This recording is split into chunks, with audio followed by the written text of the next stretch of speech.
I think it's recording. Hi, everybody. I wanted to give you a few announcements and reminders. We are now in week 12. I've just posted the week 12 folder. Please look at it as soon as you can. I've posted your new assignment, which is your penultimate assignment. You'll have one more shooting assignment after this, and then you'll be given time to work on your assignment, your portfolios, getting stuff together, and what have you.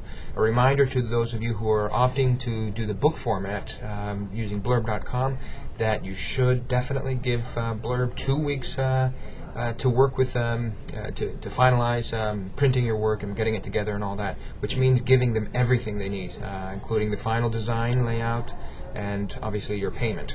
The cost is more or less the same. It can be, depending on your options. If you mount your images versus printing them, that depends on your approach, I suppose. But it can be very much the same thing.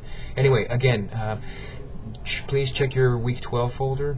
There's going to be some very important information there regarding the end of semester requirements, for example, the final exam.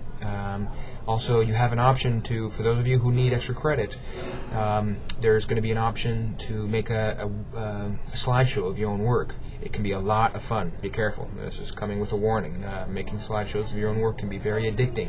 You can use iMovie, you can use any software you want, but make it substantive. This is for extra credit, so I don't have to give you the credit. So if you make it, look really good, of course I will, and I'll give you big time extra credit. I've given you instructions and a little tutorial on how to do that, and you can find 2 of them in course materials. One of them is kind of an online, semi-interactive. The other one's just got visuals. Anyway, back to the end of semester requirements. You have a test coming up this Friday. I've already posted exactly the questions that are going to be, very, very close to what the questions are going to be like on the test. I'll be posting the test on Friday afternoon. There will be a couple of photos that I'm going to be posting that you're going to have to look at the photos and try to deduct something technical about them. This is basically a practical test. Think what you will about online tests. You can have your book right next to you.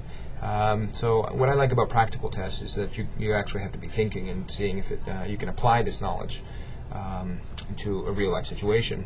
For example, looking at a photograph and being able to determine what kind of lens was used. I've given you an example in that section, so don't freak out too much about that. It's actually really simple, and it's actually kind of fun to try to use your logic and observation, looking at a photo, to figure out, is that a telephoto lens or is that a macro lens? Now, those 2 distinctions are very easy to make if you know what a telephoto lens is and a macro lens. Anyway, take a look in there. Another thing that I wanted to say is there's a drop deadline. This is Wednesday the 12th. That is, I want to confirm that is Wednesday. That is Thursday. Thursday the 12th of November. This is to receive a W grade. Anybody even considering dropping, please let me know. I'm happy to work with anybody and everyone. I will accept extra credit if you've turned in, if you're late with certain materials and what have you. I will work with you, but you have to get in touch with me ASAP. All right, that's going to be it for now. I'll get back in touch with you. And I wanted to say that everyone's work, without exception, is looking very strong. Think about that for a bit. Where you were, conceptually, cognitively, whatever, at the beginning of the semester with your photographs, and where you are now. Your confidence is showing, the comfort level. Some of you need to be pushing yourselves a little bit more. The flash is still going off, and some of you need to get off of just a normal program and shoot manual. I can see the metadata when I'm looking at your photos. So do challenge yourselves. This is for you to have fun, and fun sometimes means challenging yourself, which I guess some people will vary, thinking whether that is actually fun or not. But your photographic knowledge and confidence will grow as you push yourself. So let's see some more manual exposures going on here. For those of you who have point-and shoots and think that you don't have manual, you do. You have some aspect of manual. So play around with your camera settings and do not rely on the software. We're seeing a little bit too much contrast being manipulated in the last assignment or two assignments. So be careful of that. Watch your thresholds on going too far over with your software manipulation. Anyway, hope you're all well, and I'll be talking to you soon.